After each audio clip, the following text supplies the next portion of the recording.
You're listening to the Smash Bros. Cast, episode 26. I'm your host, N64 Josh, player 2, and my sparring partner, NightCrawlr. What's up, dude? Hey, how's it going? Good. How the heck are you, man? I'm doing pretty good. We're staying busy in this house, so yeah, that's for sure. You playing lots of Smash this week? I got a few times in. Not as much as you. Dude. Every morning. Every morning. Hitting the grindstone. Coffee and Smash. It's the lifestyle, I'm telling you. That Ryu had your number this morning, though. A lot of people do, and it's good.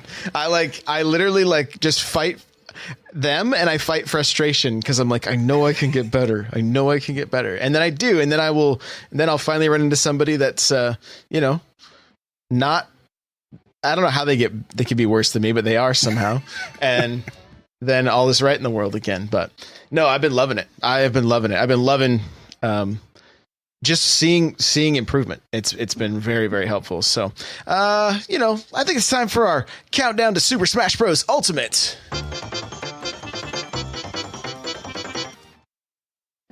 All right, today is September 14th, and we are 83 days away with change until midnight when Smash comes out. It's getting closer. 7 days closer. I think the only thing that's helped this week is it started raining, and it feels like fall is slowly getting here, which means we're getting closer and closer. You have rain. It's been like 90 here. Oh yeah, no, yeah. So, and then we get, we got some stuff. It's interesting. We're going to get teased really, really bad come November 2nd, but we'll get to it. Before we do, guys, you want to get yourself a free book from Audible, go to audibletrial.com/SBC. There you can grab something like Ready Player One or Blood, Sweat, and Pixels. It's good stuff. That's audibletrial.com/SBC. All right. Smash news. DreamHack was last weekend. The results. Melee. Who are our top three? Taking third, we had None. Playing Captain Falcon and Ganondorf. Second was La Luna playing Marth. And I probably just shaking off some of those cobwebs, I guess, that he had at, was that Super Smash Con? Hungrybox takes the win at DreamHack playing Jigglypuff. There you go. And for Smash Bros, Super Smash Bros for Wii U, we had... you want it? Nope. You got it. Nope. All right. Taking third, we had MVD playing Diddy Kong, Ally playing Mario, took second, and then Lurr was able to win playing Fox. There you go. And as I was looking through, I don't think Larry lost. I think he was kind of he took it on not dropping a bracket though. I think that was the case. I checked it earlier in the week and hadn't gone back to look, but I think he was on fire. The website I was on just had the results. I didn't see the brackets or anything. So yeah, I did try to look in on it. Were you able to watch any of it? I know DreamHack had a lot of different. They had Dragon Ball Fighter Z and what else? They had Street Fighter V. So they had multiple games going on. I didn't actually catch anything live. I haven't gone back and watched anything yet either, but I know that there was lots going on. I saw some tweets from Vicky Kitty that she took like 50th and was actually stoked because she got to play a bunch of Smash Ultimate. And other than that, I didn't get to catch any of it live. But there were a lot of tweets coming out of people showing video of different things in Ultimate, like talking about like, hey, it looks like Kirby may be able to combo out of his down B and different things like that. Like there was just some different things coming out of DreamHack that were pretty cool to see. And speaking of Vicky Kitty, guys, I want you to get hyped because she's going to be joining us next week. If you're not familiar with her, she's the the commentator who did. She was one of the commentators for E3 for Nintendo for the Super Smash Bros. Invitational, right? I believe that's what it was called. Yeah. And so she is very good at Smash. She's an excellent commentator, and we've had the honor of interviewing her before for my other podcast. And if you guys want to get a sneak preview, I just looked up what episode it was. Episode 108 of the Nintendo Powercast. Josh and I interviewed Vicky Kitty back then, talking about E3 a little bit as well. Yeah, and she knows how to bring the hype to a show. So there's going to be some promo material going out. So I want you guys to help me out here. If you see the promo, hit that retweet button, share it with your friends, Reddit, wherever. Like, I want to see this thing blow up, because she's pretty rad. And she hadn't played Super Metroid. And when she was on that podcast with us, I was like, you got to play Super Metroid. Like, you got to play through it. And she said she would. She rolled credits on it this week. She a quarter second to spare. Yeah. Yeah. So, but I'm really, really excited for that. So we'll be chatting with her next week. And it's been a good week for Smash Bros. News. It's been a good week. We had a direct yesterday, and who's our new character? Everybody on the internet said it was going to be. I thought it was going to be Rex and Pyra. Oh, see, everybody I kept seeing was everybody kept saying that their uncle from Nintendo said it was going to be Skull Kid.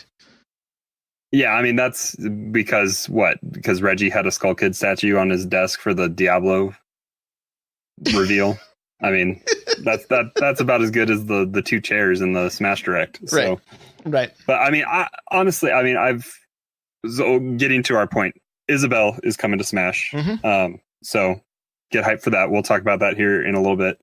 But I mean, everyone keeps teasing characters that they think we're going to get.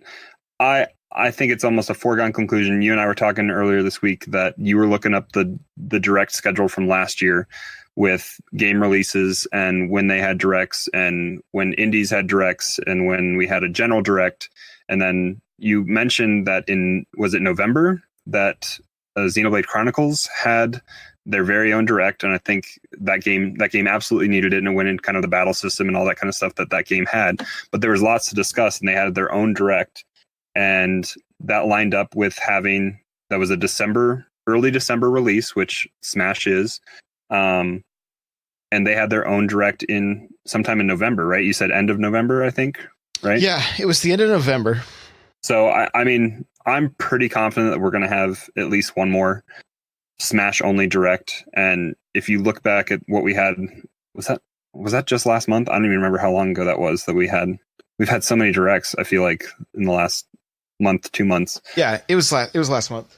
Yeah, so we got 5 characters, I think. I believe it was close to that, yeah. I think we're at least going to get that many again. And then who knows I think maybe Microsoft might be involved with this Smash Direct, or maybe Waluigi teased at the very end. You never know. So the only thing that I'm hesitant to say, yes, I agree 100%. As you were saying it, I'm thinking to myself, wait a minute.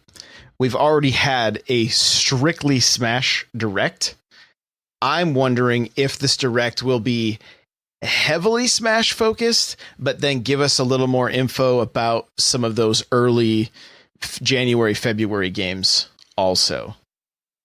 But do we need to see more about New Super Mario Brothers? I don't necessarily think that we do, so that's just it. I think it would be a first that we see two full directs for one game, but maybe they do it's a big game though. And it's at least 16 gigs and all that music and all those stages. And like you said, if somebody like Microsoft's involved, who knows? If we see Banjo, we see Dark, maybe Steve from Minecraft, I wouldn't be surprised. Yeah. I mean, when we saw a Switch controller and an Xbox controller in the same commercial for Minecraft, it was like, oh wow, okay, yeah, like. And I'm pretty sure Minecraft sells. I mean, they're doing like Minecraft DS, right? I think everybody's getting along just fine. I think they're getting along just fine. Unless your name starts with an S and ends in a Y. And ends in an Oni. So this direct brought Isabelle. She is different enough to be her own character and not just an echo of the villager, which it seems like the internet seems pretty surprised by this, especially because when you looked at her moveset, they all kind of seemed like very similar. Yeah. As far as she's dropping is it like a pot or something that's just like his bowling ball that he drops? Yeah, I need to go back and I've watched the direct twice now, but I need to go back and on the Smash blog they have just the announcement with kind of the clips of her. I kind of need to go back through and watch it a few more times to try to catch some stuff. But I know she has a party popper, I think, kind of probably closely resembling the fireworks that Villager has. I mean, but it looks like the direction on it might not be up, it might be forward. So that could change some things a little bit on how she plays. I don't know. But she does have a balloon swing to sit on. So very similar to like the balloon fight balloons that Villager uses for his up B.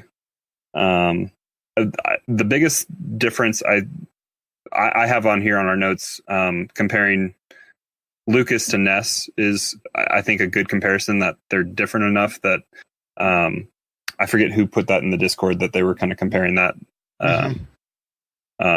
But then also like Falco and Fox are a lot very similar. I'm kind of surprised we didn't have echoes back when Falco came out, but Lucas has the snake, which just changes his recovery and his range as well a little bit. And Isabelle has the fishing rod. So I think that is the best comparison, is Lucas to Ness, is Isabelle to Villager.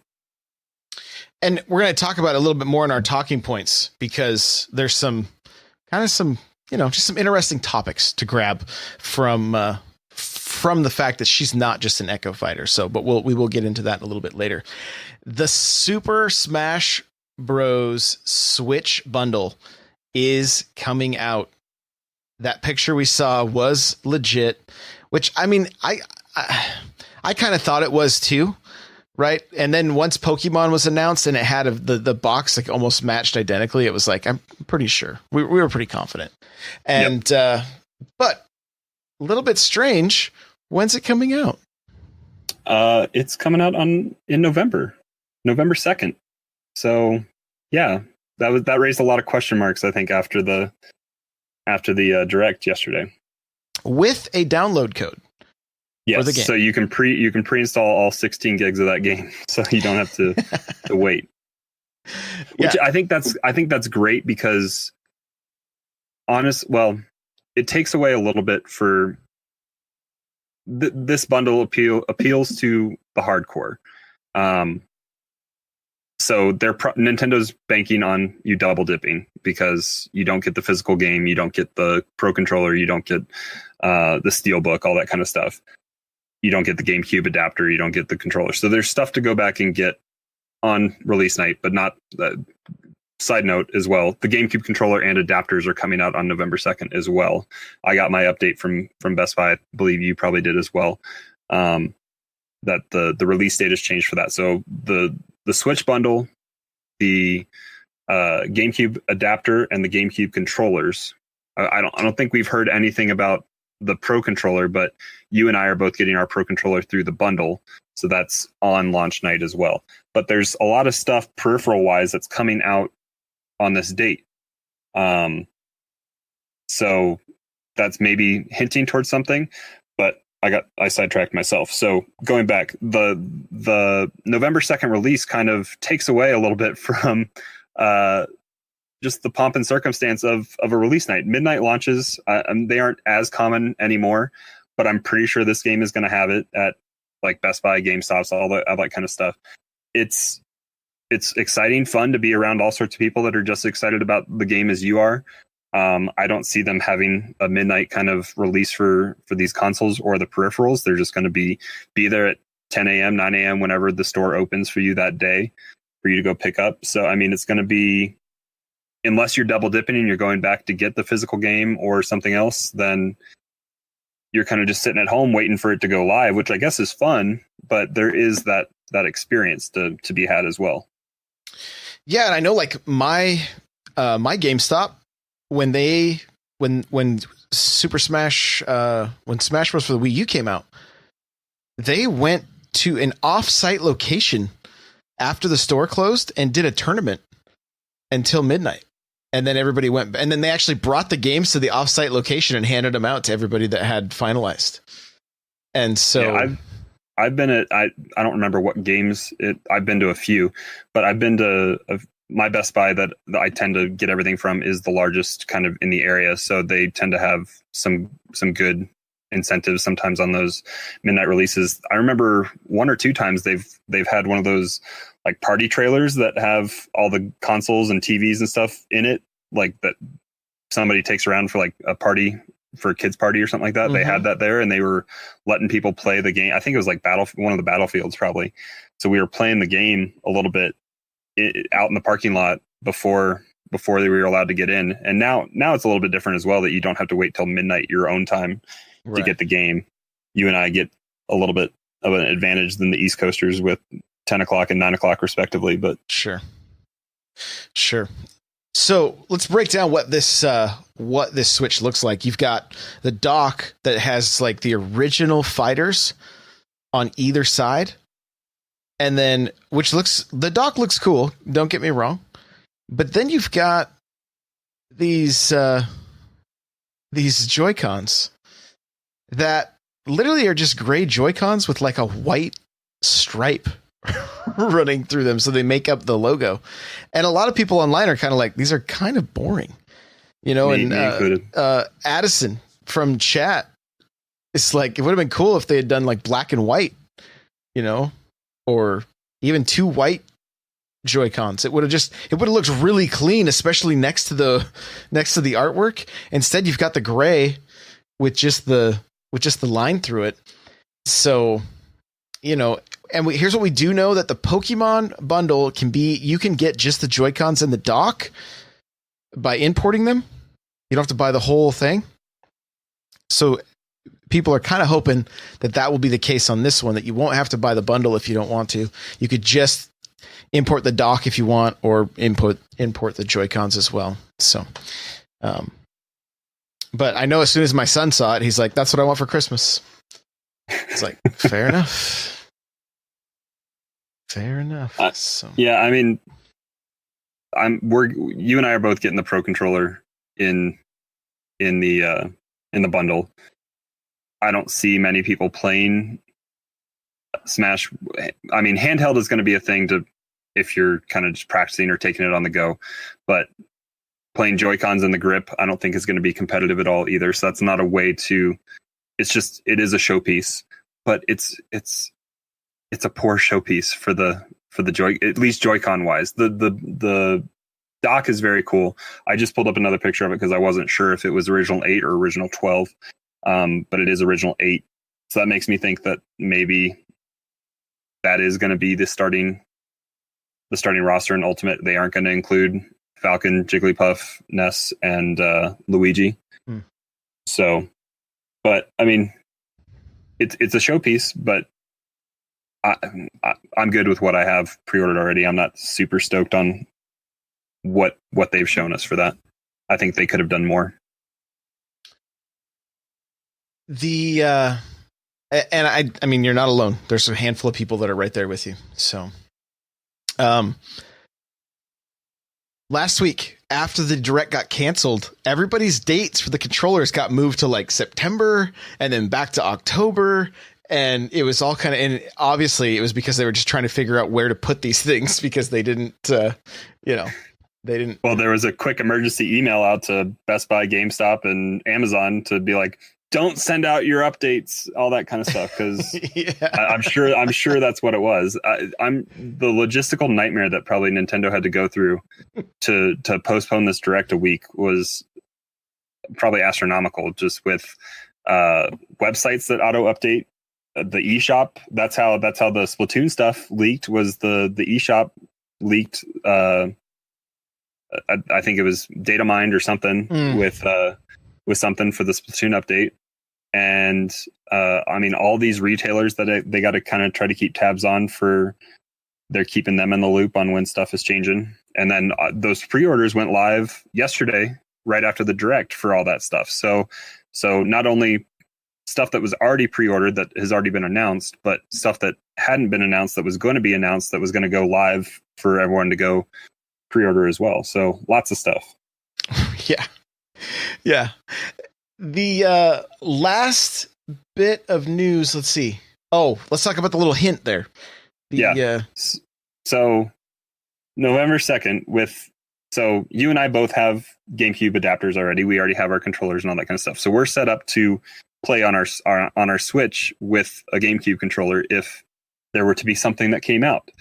But for maybe big majority of people that want to play this game that want to use a GameCube controller or something else, or maybe even people that don't have a Switch, i.e. the bundle, is there something that could be coming out November 2nd that would make them need to have said peripherals? And I think that we are probably looking at an online server test, demo test, whatever, possibly even that weekend. November 2nd is a Friday. Or we could see something possibly that next week. I mean, but that's, I think, the strongest indication that we're going to have something like that. So we had been kind of speculating that for a while now, but this kind of gives us a good window into when we think it might be. Yeah, it really makes the most sense. You know, the fact that adapter would be out and then the beta drops so that everybody's like, because, you know, there's gonna be people that are like, I don't want to play this with the Joy-Cons. I don't want to play this with the Joy-Con sideways. I don't want to play this with a Wiimote and a nunchuck. I want to play it with the GameCube controller. And so I would say my guess would be, okay, here's all your pre-orders. When that direct drops, they're going to say the beta is coming. It's out now. You know, something like that. That may be the case. So I like they're doing that. I mean, that's thinking ahead, honestly, because they want people to know what they're like. They want people to have their best experience, even with the beta. And I hope we just melt those servers, right? I hope they are stressed to the max. And I want to break it so we can't play it at some point, just so it gets broken when it's not out, and that way they can fix it for when it is out. Right. I mean, I know that's frustrating when you have a beta and you are all hyped about it, but I want it to melt. Like Aces was frustrating enough as it is, but I think that it ended up with the final product that they came out with a lot better, with the connection test pre-match and the opt-out if you wanted to, all that kind of stuff. I think they were able to see what the frustrations were with that tennis demo and make the end game better. Yeah, and man, we really want lag to be a minor thing in this game so badly. We want to be able to run tournaments and stuff. So, the Smash Bros. Super Smash Bros. Ultimate is available at select Best Buys. We talked about that last week. I believe it happened in New York. That was the first one. The line was crazy, absolutely bonkers, right? Like. And yeah, I saw it all over Twitter. It was pretty crazy. Yeah, it's nuts. This game is hot right now.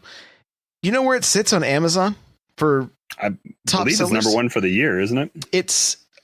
I'd have to check for the exact date or whatever, but I checked yesterday. I don't know what the if it was the last 30 days or whatever. I don't know. It was at 17. Red Dead was at 31. I've seen some people, and that's multi-platform. I've seen some people tweeting that they think Smash is going to be bigger than Red Dead, with an install base that's what a quarter of what the PlayStation is, and then you have the Xbox as well.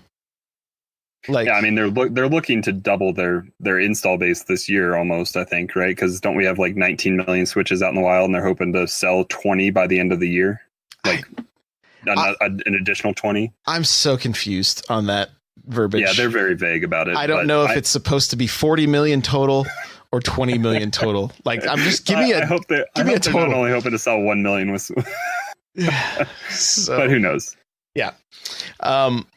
Whatever it is, even analysts in Japan are forecasting that they're going to do it. So it's pretty crazy. The next thing is the tailgate events at select college football games. Do you have much details on that? I was pulling up an article. I know you wrote an article, didn't you, on your site? Yeah, I have an article right here. And I was going to get that link, but I figured you probably had it right there. Yep, it's right here. So I'm just going to read you guys what came from Nintendo's PR department. It said, during select college football games this season, there might be rivalries playing inside and outside the stadium. Fans could see Mario versus Bowser, or Zelda versus Ganondorf, or Inklings versus Ridley, or frankly, any of the thousands of combinations that can be formed with a roster with more than 70 playable characters or 70 playable fighters. That's because the Super Smash Bros. Ultimate game for the Nintendo Switch system is heading to college campuses this fall to join some of the biggest tailgate parties of the season. So this is leading up to the launch, December 7th. They're going to have these tailgate parties going on. So I'll have a link in the show notes to this article on n64josh.com. But just to give you a quick rundown, September 22nd, Stanford at Oregon, October 6th, Alabama at Arkansas, October 13th, Wisconsin at Michigan, October 20th, Oklahoma at TCU, October 27th, Clemson at FSU, November 3rd, South Carolina at Ole Miss, November 10th, TCU at West Virginia, November 17th, Miami at Virginia Tech, November 24th, Michigan at Ohio State, and December 7th, the launch of Super Smash Bros. Ultimate, January 1st, teams and location to be determined. So it's going to keep going past the launch. Okay. So that makes that verbiage, because if that verbiage came directly from Nintendo that you just read about the 70 plus characters, that makes a little more sense now, because the demo, I believe, is only 30 characters. And for them to broadcast that 70 with the thousands of combinations, but that makes more sense now that there's going to be an event after the game is out. Because then they'll probably just put the full game in whatever kiosk they're bringing. Yeah. So it does say the admission is free. Let's see. Admission is free and no age restrictions. For more information, visit smashbros.nintendo.com/event/college-tailgate-tour. So I'll have a link to the article. You guys can. You just got to go add to the 80,000 plus people that are going to the football game. There you go. I think it'll be probably pretty crazy if you're. Well, these events are definitely going to draw people that aren't already going to a football game, that are just going to come out for that. Oh yeah, for sure. Because the other thing is this is kind of not near some of the other Best Buy locations, right? It's kind of just spreading that net a little wider to allow people to get a chance to play. Yeah. I mean, that's the first thing I thought when I looked through the list, and I was like, oh, there's no games close to me that I could go to, but I have a Best Buy event to go to, and so do you. I mean, so these are for the people that don't have a Best Buy event taking place close to them. Right. So we do have a question from the chat from Lego Lawyer. It says, do you think Smash will outsell Breath of the Wild or Odyssey? I'm going to say yes. I'm going to say it's going to probably be the top selling Switch title for a while. I think Nintendo thinks yes as well. I mean, people have complained about the weakness of the lineup leading up to this, especially if you're not a Smash fan. But Nintendo's, I mean, from what we've seen at E3, what we saw with an already dedicated Direct, what we're expecting to be another dedicated Direct, or at least a majority Direct that I'm assuming, Nintendo's putting a lot of eggs in this basket, and they're hoping to have it move units. I think they're putting 2 games out this year within 3 weeks of each other, that they're so confident enough that they're giving them their own bundles, which everyone's been asking for a Zelda bundle and we haven't gotten it yet. But right. Mario got a bundle, but I mean, I don't know how many units that moved for them, but this is, I think, going to be a very big deal. Yeah, I think without looking it up, I think Odyssey is the top selling title on the Switch right now. So at over 10 million units, which is pretty impressive. With Mario Kart, I know, right up there close, and Breath of the Wild as well, and Splatoon keeps gaining traction each month as well. So a lot of stuff this week, a lot of news. So it's pretty cool. We have a couple of questions we're gonna get to for some talking points here. I'm going to go ahead and read this one here. It says, I have a question for the next Smash Bros. Cast. So you know how Bowser Jr. can be any of the Koopalings.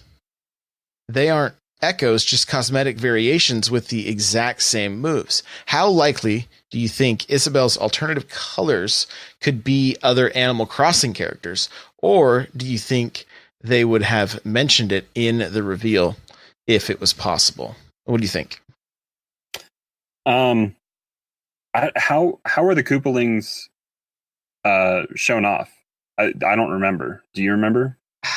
Were they just there? The problem is I remember the Mario Kart and Smash both kind of showing them both off. So I don't remember exactly, but I feel like it was somewhat of an event on at E3 or during a direct. They were all going to be there. Like, it was kind of a big deal.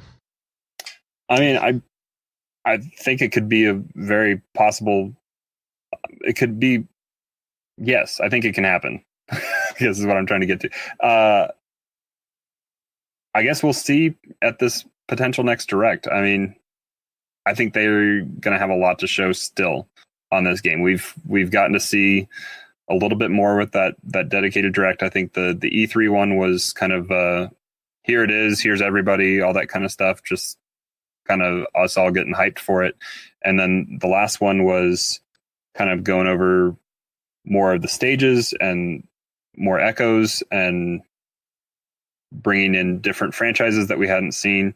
And I think we're going to see just some finer detail stuff on this last direct when we eventually get it. So I think that's maybe where it could be shown off. So it was a very short trailer, and it was kind of a guaranteed kind of piggyback on some kind of other announcement when Smash was going to be in a main direct like that. So I think they will definitely have more to talk about. I think it's great. They could add all kinds of characters to Isabelle, right? I want to see KK Slider in there, but he's got his guitar and everything. So it'd almost be cool to see him as his own character, Is he going to break a guitar on you though? Who knows? But as far as just like some generic characters from the game, they could easily just make them Echo Fighters to. I mean, they already have the models kind of drawn, right, from Smashville. Yep. Yeah, for sure. So okay. This one's for you. Yep. Okay. You've mentioned your kid a couple of times in the podcast. How do you manage to smash and play other games while raising your kids? Is there a particular age where you had trouble keeping up? Question from a new dad here. Well, I'm a new dad for the third time as of last week, so I'm kind of back in that boat. I was lucky enough to take a little bit of time off work last week, so I got a little bit of time in, but I am definitely helping out my wife as much as I can. But I think the key to that is having a loving and understanding wife that is not okay with the habit, but understanding of the habit sometimes.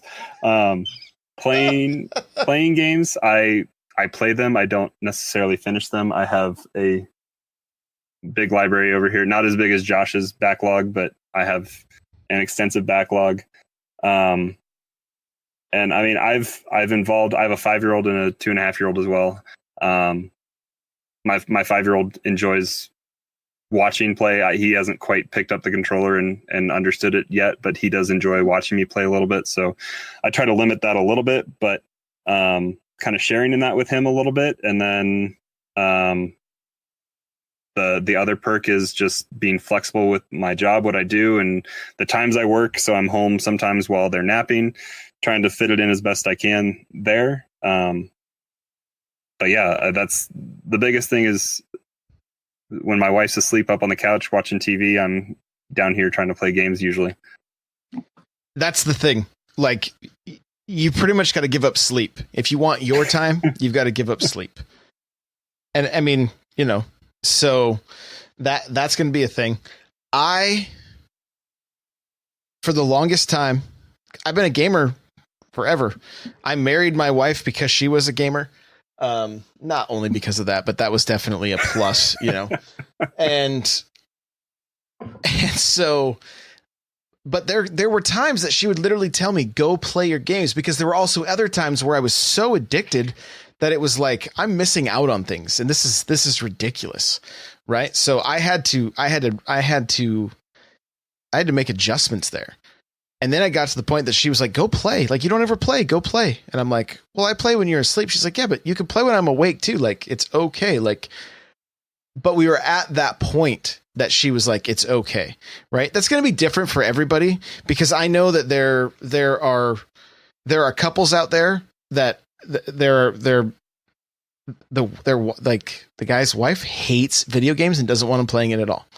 Right. I don't know the solution for that. I don't know the solution for that. Like, try to come up like with some kind of compromise. That's, I mean, you know, and a 3DS in bed after she falls asleep. Yeah, whatever the case is. But like, and the other thing is when you are with family, when you're with your wife and kids, with your husband and kids, whatever the case, you know, whoever's playing, be intentional with that time. Be there for that time. Show them that you care about them and this time, and that it's not like, oh, I'd rather be gaming. You know, that's very important. That, like, not only you're like, because now the Switch is on the go. So, I mean, put your phone away, stay off Twitter, stay off Discord, like, just be with your family, make that quality time, and then have your game time.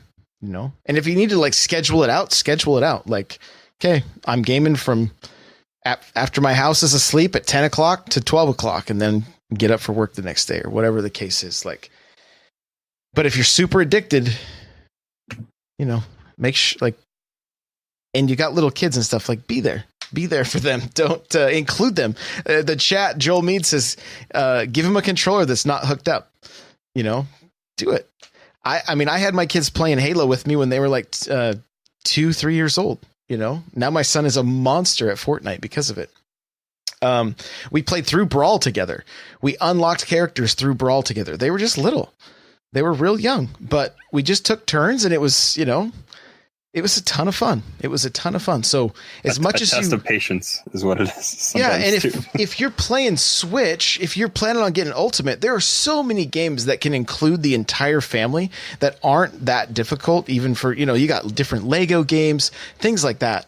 So include them in the, in your passion, and you never know what will happen there. So, and then you'll be surprised by what comes out of their mouth. I have the Smash Ultimate stuff up as my desktop background, and my daughter was down here last night when she should have been in bed, and she was up 2 or 3 times, and I had her come down while I was trying to finish whatever. I think I was playing a game of Fortnite or whatever, and I told her to sit on the chair and wait for me, and I was going to take her and go put her to bed when I was done. And she was pointing at the screen talking about Bowser and Mario and all that kind of stuff. She's just 2.5, but she's been around it enough that she gets it. No, I've said it on my other shows. My son's first word, like 3-syllable word, was Nintendo, because every time Animal Crossing turned on the GameCube, it would go Nintendo, real high pitched. And he stopped one day, looked at the TV, said Nintendo, and then kept walking. We're like, what? All you've ever said is mom and dad, you know? So it was awesome. But all right, last question here. It says, hey gang, I've been wondering something. These all come from the Discord too. The stage morph option looks super fun, and I'm looking forward to using it when I'm playing with my brothers and whatnot. But I couldn't really wrap my mind around this one part. If you select 2 random stages for stage morph, does that mean you'll bounce between Smashville and Luigi's Mansion? Let's see. Yeah, if those are the 2 selected stages, or does it mean that you'll be in a random stage every single time? Random stages on a random timer would be so wild. So from what I understand from what we've seen so far of Stage Morph, it's you select two. I'm sure possibly random could be an option for that, but I don't think you bounce back and forth. I think it is a up until, I don't know if it's a damage or stock or time kind of indicator, and then it's gonna do its morph thing, and it's gonna change into that stage. And then from what I understand, which is limited and just based on what we've seen in the direct, which is very little on that, is it stays as that second stage. So I think there's a trigger point that causes it to change. I don't think it's just constant back and forth. I think it's first stage for X number of time, X number of damage, X number of stocks, and then it switches. I'm in agreement. Like, we don't have a ton of info, so I mean, but that's what I'm thinking as well. So, all right, last little bit here.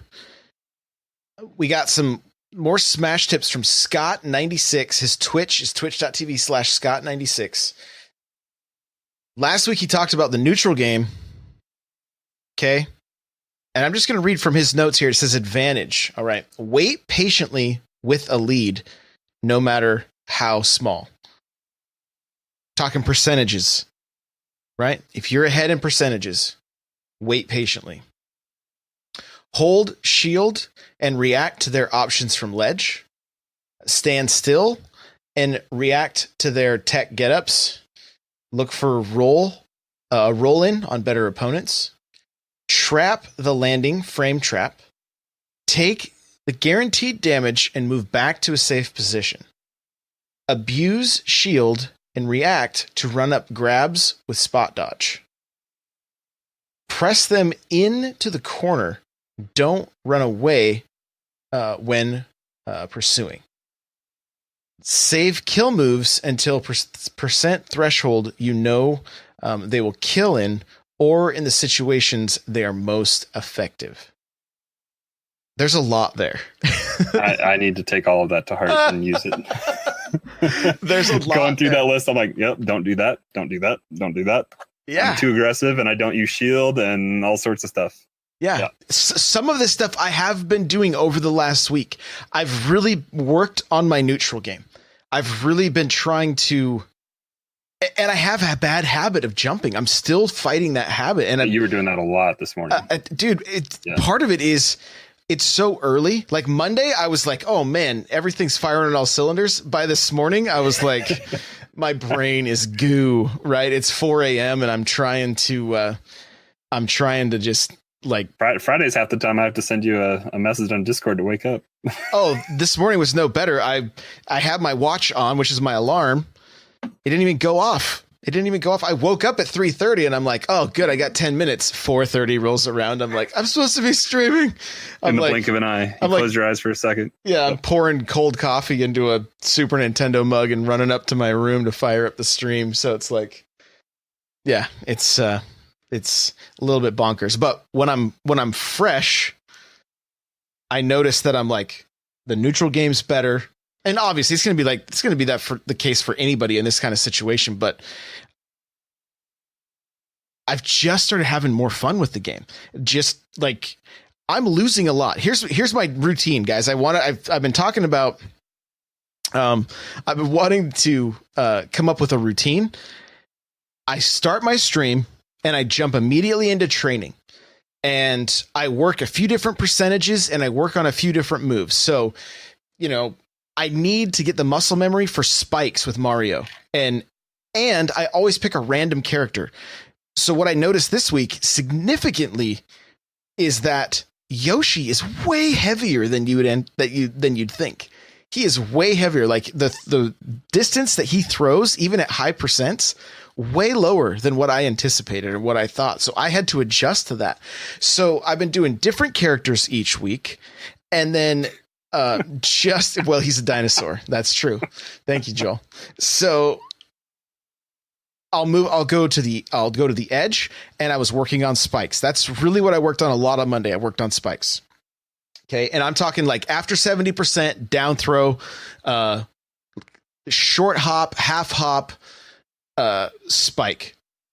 Then I was like, okay, I want to start mixing. I want to mix flood into the mix here at low percentages. So I would do either a back throw to flood, and then you can almost see exactly where they're going to be because they've already wasted their jump.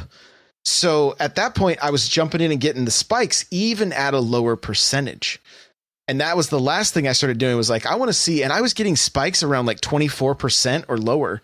And at one point I did one character jump back up to the stage and made the ledge. But for the most part, they ended up being kills. And so, and you know what brought this on? I played against a Mario that literally tried to spike me every opportunity he could. And I went, you know what? I don't throw it enough. Not that I want it to be, his was completely obvious. You could tell that it was coming. It was constantly coming. But I'm like, I don't throw it at all because I'm too afraid of missing. And I just need to be okay with missing so that I can continue to improve with it. And so jump up, play training, and then I've jumped into for glory. And I'm getting beat. A lot of times I set my goal to try to get at least one stock. Right. There's a few people that I was able to, I have been able to beat altogether. Sometimes I get annoyed when they SD and then I end up winning, because I'm like, that's not the way I want to win. Like, I want to win because I took them out both times. Bro stock them in. Yeah, that's frustrating. But I've been having so much fun just seeing the improvement. I know my movement with Mario still needs so much improvement. And so I'm really trying to get my inputs better. Right. And the next thing, so here's the thing and then Crawler, you can take it from here. But like, what has happened is, as I've started playing daily, I'm starting to pick up on more just little things. And we're going to start focusing. I said we're going to start looking at more neutral game. And then even Scott Sip from last week was focused on frame data. And I'm starting to notice, like, I can start to see what moves, not every time. That's not like Neo in the Matrix, but I'm like, that's punishable. That's what I'm starting to pick up on. Like, oh, if that whiffs, that's a punishable move. Even if it's just a split second, like a frame or two, that's still a punishable move if I see that again. And that's been very helpful as well. Yeah, I don't remember what, I think I went back because I wasn't awake for your streams earlier this week, but I think I did go back and watch some of them. I think there was one of them, a Mario or somebody you were facing that was just spamming their spot dodge or air dodge a little bit, and you were talking about it to stream, and you were, I think, trying to exploit it a little bit just because he was over spamming it just a little too much. Mm-hmm. Yeah, just being able to start to pick up, and stream's been awesome. We've had different people come in and they're like just giving me pointers, right? Which usually backseat gaming, I'm like, please don't. But when it comes to Smash, I'm like, no, I need advice. Like, I need pointers. Like, and as long as I can understand Smash and Xenoblade, right? Yeah, right. Exactly. As long as I understand what they're talking about. And that's the other thing. I really focused this last week on trying to work more on the lingo of just like understanding what each move is and what it's called. Right. It kind of just opens the game up, because when you're listening to commentary and things like that, you know exactly what's going on. Right. And again, I mean, it's been clear since the show started, like, we are beginners when it comes to this stuff. And the whole point of this is for us to give you guys the news and to improve, and hopefully you can improve alongside us. And it's been awesome seeing the Discord and the hype and people saying, oh, I'm playing on 3DS and, things like that. So that's really the point. Did you have any breakthroughs at all this week for you, or anything? I just had, I streamed just a short stream on Wednesday night. I think that's the only time I booted it up this week, with just the craziness of kids and needing to run and help when I needed to. But I did stream just a few games of For Glory on Wednesday night, and wasn't the best matches of For Glory that I've ever had. There's sometimes that I go in there and I've taken 2 or 3 against one opponent, and then I'll be the one to leave, and I don't force them out. But after I've beat them a few times, then I'm good to go. But if I continue losing, sometimes I'll stick in there and I try to stick with it just a little bit. And I've been trying to mix it up a little bit. I've picked up Peach a few times, trying to use her. I haven't been able to get any of those down kicks landing like I'd like to yet, but I've been having a little bit of fun with Peach. But still kind of just sticking with Corrin, trying to work on those, just getting those pins and working on dealing damage up, just because I know she doesn't have quite the true combos. I definitely need to work on shielding and grabbing a little bit more. But I feel a lot more confident, at least coming back to the edge, understanding the distance that I have for like the up B recovery and second jumps and all that kind of stuff. I'm feeling a lot more confident about that. So I'll be real. It's a little tough streaming Smash because I know how much I need to get better at it. And so like sometimes you just want to learn like in a bubble in your own hole, like, yeah, like without, cause it's just when you stream it, you're just putting out, you're like, hey, here it is. I suck. You guys get to watch. I suck. Yep. You should just put that on your my title, the title, and then just get that in your OBS. Just it can flash like I suck. Oh, I have some really good ideas for the stuff for OBS, but I'm glad I took the plunge and just said, you know what, screw it. I don't care that I'm not as good as I want to be. I'm not going to get there if I don't do this. And so the goal is that to put enough time into 4 to become a competent enough Mario player that when Ultimate comes out, we can have some entertaining streams and some really, really good battles with the community. That's really what I want to see happen. So I think that's going to do it for this one. So where can we find you, bud? You guys can find me on Twitter, NightCrawlr724, NightCrawlr without the E. Like I said, also streaming sometimes, twitch.tv/NightCrawlr724. And then the most prevalent area is hanging out in Josh's Discord, n64josh.com/Discord. Come hang out. Tell us you came from here. Lots of people to welcome you. Lots of people to play Smash with. Lots of people to talk just general Nintendo, anything else, Smash, Destiny, Xbox, anything. So come hang out. The music you're hearing right now is the Metal Melee theme. You can check it out by going to n64josh.com/Metal Melee. If you want to get yourself a free book from Audible, go to audibletrial.com/SBC. Pick up something awesome like Blood, Sweat, and Pixels. The chair I'm sitting in is from OP Seat. If you go to n64josh.com/OP Seat, you automatically save $10 at checkout. I love these chairs, and I was just interviewed for their podcast that I just got an email while we were recording. Is now live on iTunes and all that stuff. It's also on YouTube, so however you consume your content, go check it out. It was a really, really good time for me. I really enjoyed being on the other side of the mic and being interviewed. So make sure to check it out. And we just in chat, Mars just said I actually came over from your interview. That's awesome. Well, thank you so much. I appreciate it. You can follow me on Twitter at N64Josh. The show notes for this episode can be found at n64josh.com/SBC26. Discord, n64josh.com/Discord. Come hang out, guys. You can also follow me on Instagram. Trying to put out a lot of content there as well. So that's N64Josh. So thank you guys so much. We'll see you in the next one.